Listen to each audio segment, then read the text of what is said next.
আসসালামু আলাইকুম। হাদিসের কিতাবসমূহের মধ্য থেকে অন্যতম একটি হাদিসের কিতাব হচ্ছে বুখারী শরীফ। তো আপনারা কি জানেন এই বুখারী শরীফের প্রথম এবং শেষ হাদিস কী ছিল? তো চলুন আজকে আলোচনা করা যাক। এই বুখারী শরীফের মতো এত বড় একটা হাদিসের কিতাবের প্রথম হাদিস ছিল ইন্নামাল আমালু বিন্নিয়াত, সমস্ত কাজ তার নিয়তের উপরে নির্ভরশীল। অর্থাৎ যে যেই কাজ যেই নিয়তে করবে আল্লাহ তাআলা তাকে সেই ফলাফল বা সেই প্রতিদানই দিবেন। এক বর্ণনায় আছে যে যদি কোনো পুরুষ তার পরিবারের পিছনে 1 টাকা খরচ করে তবে আল্লাহ তাআলা তার বিনিময়ে একটি সদকার সওয়াব সমান দান করবেন।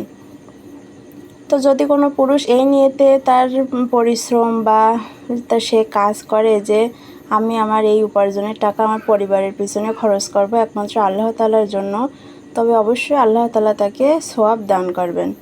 অপর এক বর্ণনায় আছে যে যদি কোনো স্ত্রী তার স্বামী বা সন্তানের মুখে 1 লোকমা খাবার তুলে দেয় আল্লাহ তাআলা তার বিনিময়েও তাকে সওয়াব দান করবেন। তো যদি কোনো মহিলা বা আমার যদি কোনো মা বোনেরা এই নিয়তে তার সংসারের কাজগুলো করে তো আল্লাহ তাআলা তাকে অবশ্যই সওয়াব দান করবেন। এক কথায় প্রত্যেকটা কাজ তার নিয়তের উপরে নির্ভরশীল।